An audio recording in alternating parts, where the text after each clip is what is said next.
أعوذ بالله من الشيطان الرجيم. بسم الله الرحمن الرحيم. ناظرین، گزشتہ سلسلے میں ہم نے جس حدیث مبارک پر کچھ گفتگو کرنے کا شرف حاصل کیا، اس حدیث مبارک کو حضرت عبداللہ ابن عمر رضی اللہ تعالی عنہما نے روایت کیا۔ اسلام کی بنیاد 5 چیزوں پر ہے، جس میں شہادت، اللہ تبارک و تعالی کی توحید کی گواہی، نبی پاک صلی اللہ علیہ وسلم کی رسالت کی گواہی، نماز، روزہ، حج، زکوٰۃ، ان سب چیزوں کا تذکرہ ہوا۔ آج جس باب پر ہم گفتگو کرنے جا رہے ہیں، امام بخاری رحمۃ اللہ تعالی علیہ نے یہ باب امور الایمان کے نام سے باندھا ہے۔ شروع میں 2 آیات بینات آپ نے تحریر فرمائی، پھر ان آیات بینات کے بعد ایک حدیث مبارک لے آئے۔ یہ حدیث مبارک اور پہلے ذکر کردہ دونوں آیات مبارکہ یہ امور ایمان پر مشتمل ہیں۔ اسی اعتبار سے کہ باب کا نام دیا امور الایمان، اور آیات مبارکہ اور حدیث مبارکہ وہ لے آئے کہ جو امور ایمان پر مشتمل ہیں، اور ثابت یہ کیا کہ ایمان کے اندر اعمال داخل ہیں۔ لیکن آپ گزشتہ سلسلوں میں یہ موقف جان چکے ہیں کہ اکثر محققین اور احناف کا موقف یہ ہے کہ ہمارے نزدیک اعمال ایمان میں داخل نہیں، نفس ایمان میں داخل نہیں، ہاں کامل ایمان میں داخل ہیں۔ اس لیے یہ آیات بینات احناف کے خلاف کسی بھی صورت نہیں ہو سکتی۔ آئیے سماعت فرمائیے کہ وہ کون سی آیات بینات امام بخاری رحمۃ اللہ تعالی علیہ نے ذکر فرمائی، اور وہ حدیث مبارکہ کون سی ہے۔ اللہ تبارک و تعالی نے ارشاد فرمایا، لَيْسَ الْبِرَّ أَن تُوَلُّوا وُجُوهَكُمْ قِبَلَ الْمَشْرِقِ وَالْمَغْرِبِ وَلَكِنَّ الْبِرَّ مَنْ آمَنَ بِاللَّهِ وَالْيَوْمِ الْآخِرِ وَالْمَلَائِكَةِ وَالْكِتَابِ وَالنَّبِيِّينَ وَآتَى الْمَالَ عَلَى حُبِّهِ ذَوِي الْقُرْبَى وَالْيَتَامَى وَالْمَسَاكِينَ وَابْنَ السَّبِيلِ وَالسَّائِلِينَ وَفِي الرِّقَابِ وَأَقَامَ الصَّلَاةَ وَآتَى الزَّكَاةَ وَالْمُوفُونَ بِعَهْدِهِمْ إِذَا عَاهَدُوا وَالصَّابِرِينَ فِي الْبَأْسَاءِ وَالضَّرَّاءِ وَحِينَ الْبَأْسِ أُولَئِكَ الَّذِينَ صَدَقُوا وَأُولَئِكَ هُمُ الْمُتَّقُونَ۔ ترجمہ کنز الایمان۔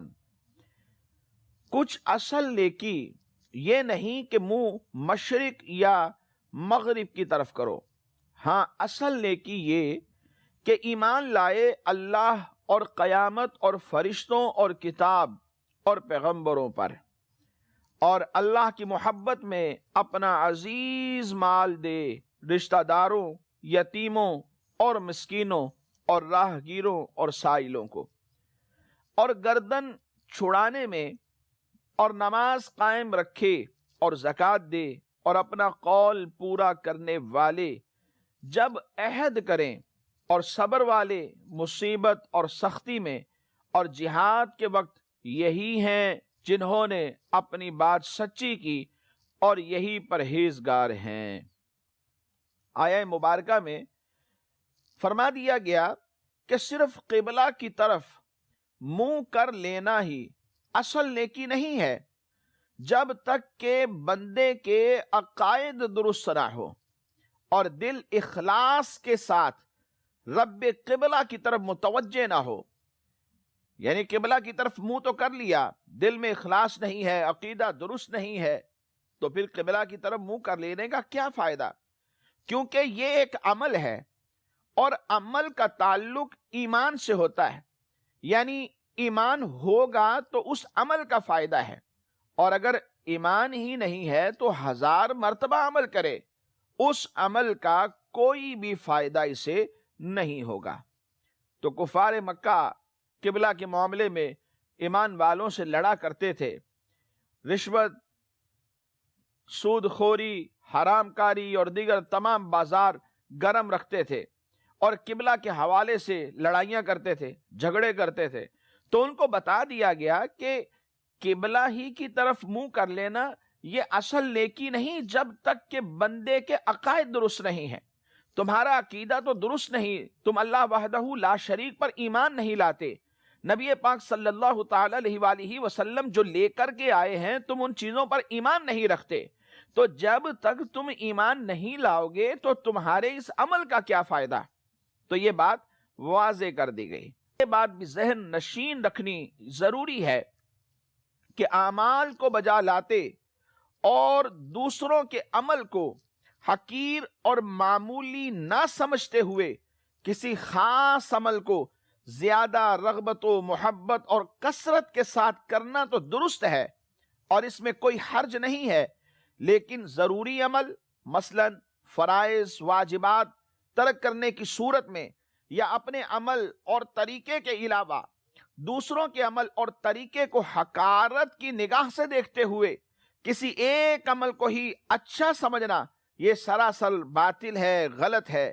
مثلا ایک آدمی روزوں کی کثرت کرتا ہے تو وہ روزے نہ رکھنے والے کو حقیر نہ سمجھے، یوں ہی ذکر و درود کی کثرت کرنے والا تبلیغ دین میں مشغول آدمی کو کم تر نہ سمجھے، یوں ہی واعظ و نصیحت کرنے والا تحریر و تصریف اور تدریس سے دین کی خدمت کرنے والے کو کم تر نہ سمجھے۔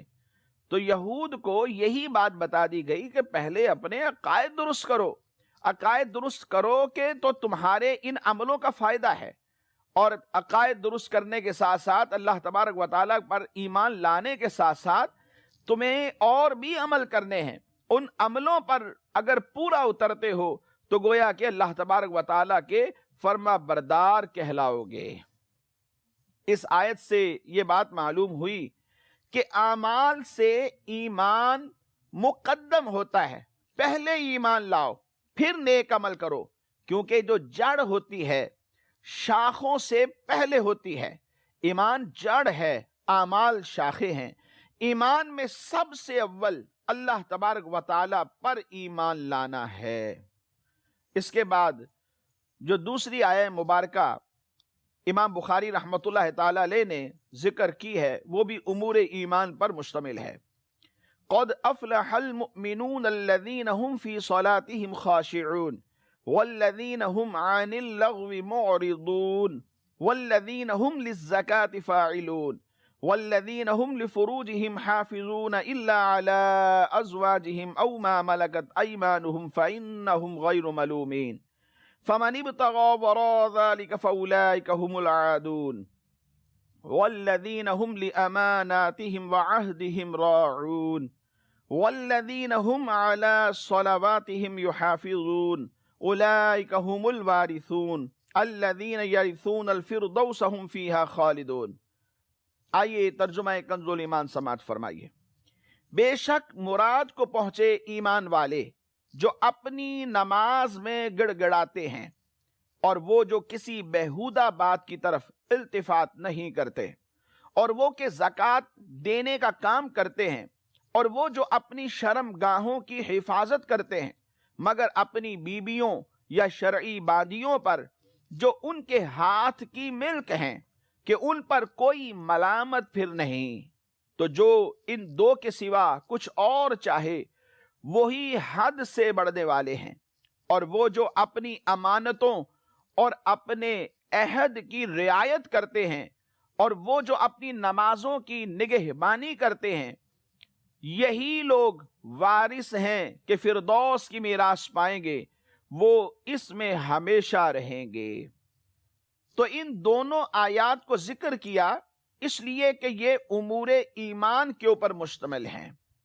جو کامل ایمان والے لوگ ہیں ان کا تذکرہ ان آیات مبارکہ کے اندر کر دیا گیا، اور ایمان کے اندر اعمال کو گویا امام بخاری رحمۃ اللہ تعالی علیہ نے داخل کیا، لیکن ہمارے نزدیک اعمال ایمان میں داخل نہیں، کامل ایمان میں داخل ہیں، نفس ایمان کے اندر داخل نہیں۔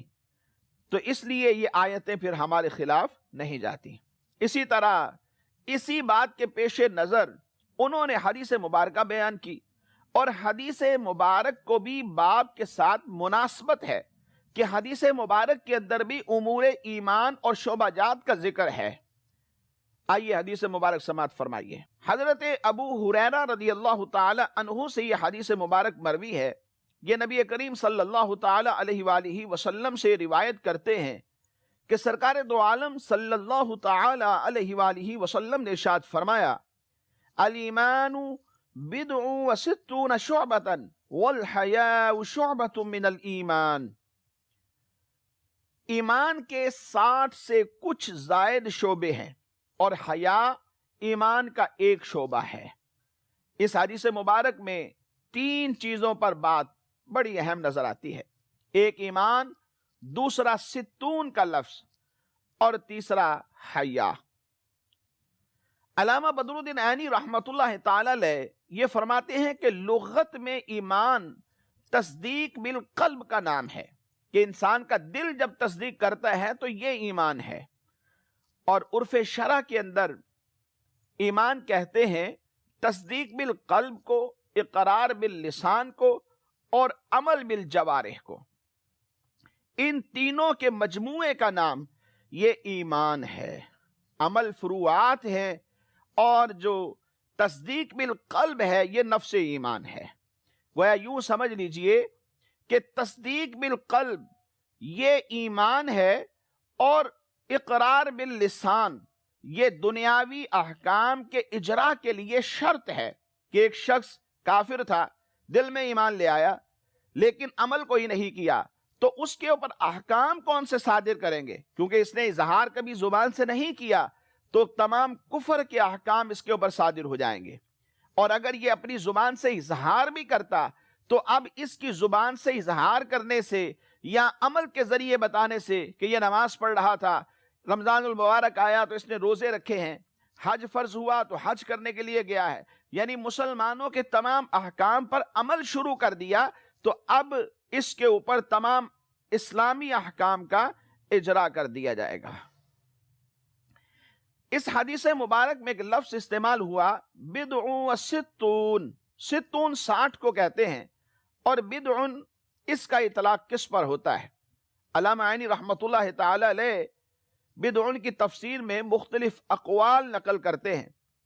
ایک قول انہوں نے یہ ذکر کیا کہ بدع کا معنی عدد کا ایک ٹکڑا ہے جو 10 سے کم کے لیے بولا جاتا ہے، یعنی 3 سے 9 تک، اور یہی قول درست ہے۔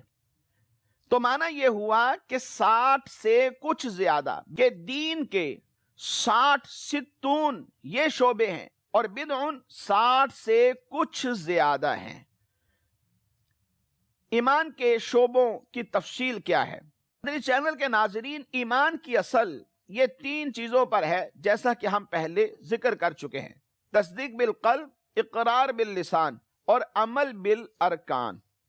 تصدیق کے لحاظ سے ایمان کی اگر شاخیں دیکھی جائیں تو علامہ عینی رحمۃ اللہ تعالی فرماتے ہیں کہ یہ 31 بنتی ہیں، اور اقرار باللسان کے لحاظ سے اگر ایمان کی شاخیں دیکھی جائیں تو یہ 7 بنتی ہیں، اور عمل کے لحاظ سے اگر ایمان کی شاخیں دیکھی جائیں تو یہ 40 شاخیں بن جاتی ہیں، اور یہ کل 78 یعنی 78 بن جاتی ہیں۔ اب اگر ہم ان تینوں کے لحاظ سے کچھ مثالیں دیکھنا چاہیں تو تصدیق کے لحاظ سے ایمان کی چند شاخیں میں آپ کو عرض کرتا ہوں۔ اللہ تبارک و تعالیٰ کی ذات و صفات اور وحدانیت پر ایمان لانا، بائیں طور کہ اس کی کوئی مثل نہیں، وہ وحدہ لا شریک ہے۔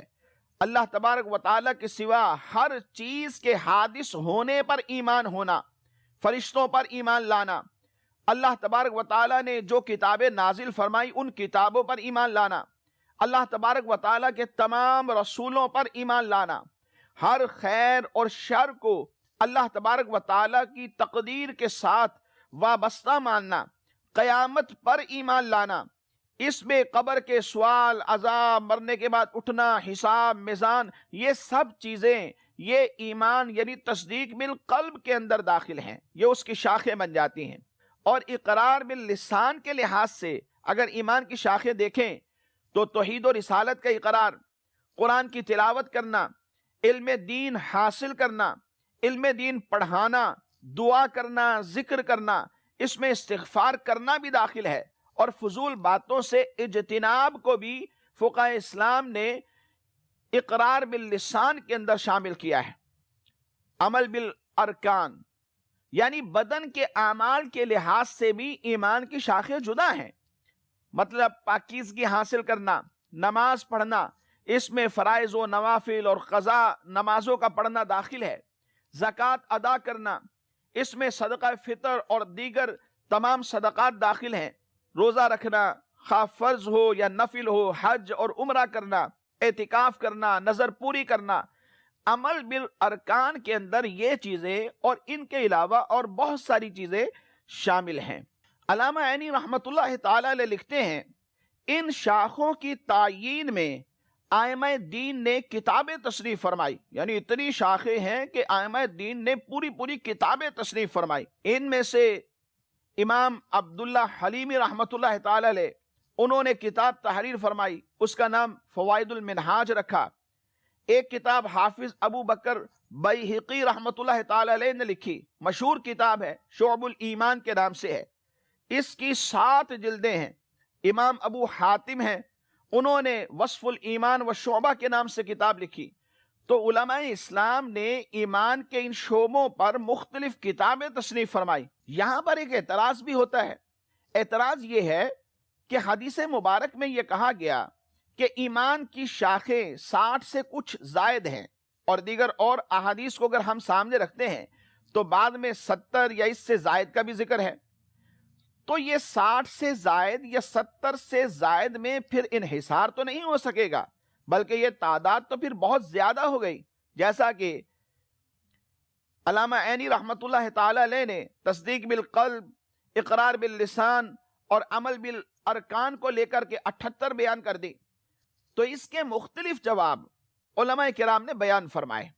ایک جواب یہ بھی دیا کہ ابتدا میں ایمان کی شاخیں 60 کے عدد کے اندر منحصر تھی، پھر جیسے جیسے احکام نازل ہوتے رہے ان شاخوں کی تعداد بھی پھر بڑھتی رہی، لہذا کوئی اختلاف نہیں۔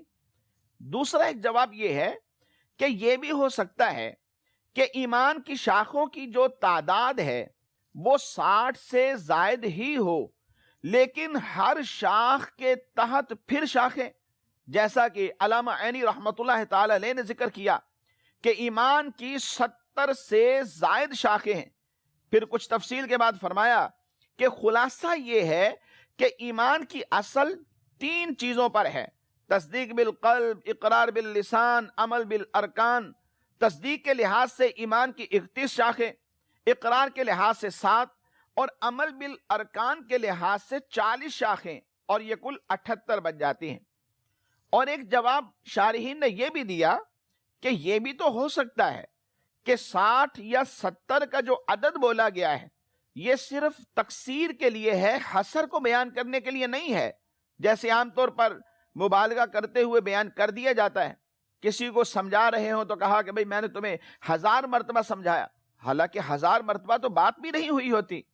تو اس 1000 مرتبہ سے مبالغہ کر کے بیان یہ کرنا مقصود ہوتا ہے کہ اس کی کثرت کو بیان کیا جائے کہ تمہیں بار بار سمجھایا جا رہا ہے پھر بھی تم نہیں سمجھ رہے۔ تو یہاں انحصار مقصود نہیں ہے کہ ہم نے 1000 مرتبہ ہی سمجھایا، تعیین مقصود نہیں ہے کہ 1000 مرتبہ گویا کہ کاؤنٹنگ کر کے سمجھایا گیا ہے، یہاں پر تکثیر بیان کرنا مقصود ہے۔ تو حدیث مبارکہ میں جو 60 یا 70 کا عدد ذکر کیا گیا ہے، عین ممکن ہے کہ یہ تکثیر کے لیے ہو، یہ انحصار کے لیے نہ ہو، اس سے حصر کو بیان نہ کیا گیا ہو، صرف تکثیر، کثرت بیان کرنا مقصود ہو۔ اور حدیث مبارک میں جو تیسری بات ارشاد فرمائی وہ ہے وَالْحَيَاءُ شُعْبَةٌ مِّنَ الْإِيمَانِ، کہ حیا ایمان کی ایک شاخ ہے۔ آج کے سلسلے کا وقت بھی اختتام کو پہنچا، ہم اسے کنٹینیو کریں گے انشاءاللہ اگلے سلسلے میں۔ دعا کرتے ہیں کہ اللہ تبارک و تعالی جو سنا ہے اس پر عمل کی توفیق عطا فرمائے، آمین بجاہ النبی الامین صلی اللہ تعالی علیہ وسلم۔